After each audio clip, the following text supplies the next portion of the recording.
সময় পাল্টাচ্ছে ব্রাজিলের। এবার আর কোনো ৯-৬ নয়, ব্রাজিলে আসছে ব্রাজিলের স্বপ্নের কোচ আনচেলত্তি, আর দলে আনছেন ব্রাজিলের ট্যাঙ্ক ক্যাসেমিরোকে। দুজন মিলে এবার ব্রাজিলের সংস্কারের কাজে নামবে। বর্তমান ব্রাজিলের কোচ নিয়ে চলছে সিনেমা। তবে আজ হোক বা কাল, জুন হোক কিংবা জুলাই, আনচেলত্তিকেই আনবে ব্রাজিল। তার জন্য সময়ও তারা নিয়েছে। আর ব্রাজিলে এসেই আনচেলত্তির প্রথম কাজ হবে ক্যাসেমিরোকে ফিরানো। দরিবালের সময় ইনজুরি ও ফর্মহীনতার কারণে দলে সুযোগই পাননি এই সুপারস্টার।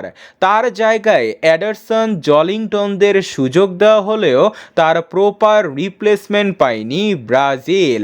একমাত্র মিডফিল্ডের দুর্বলতার কারণে ব্রাজিলের আজ এই অবস্থা। ভিনিসিয়াস জুনিয়র ও রদ্রিগোরা ক্লাব শাসন করলেও জাতীয় দলে হচ্ছেন ব্যর্থ।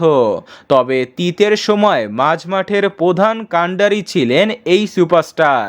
এখনও ক্লাব ম্যানচেস্টার ইউনাইটেডের হয়ে 9.4 রেটিংয়ের আউটস্ট্যান্ডিং পারফরমেন্স দিচ্ছেন এই তারকা। নিজের খেলা শেষ 3 ম্যাচে 3 গোল ও 3 অ্যাসিস্ট করেছেন।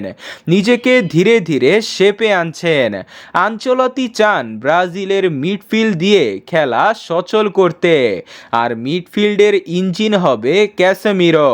এছাড়াও কার্লোর অধীনে রিয়ালে খেলার অভিজ্ঞতাও রয়েছে তার।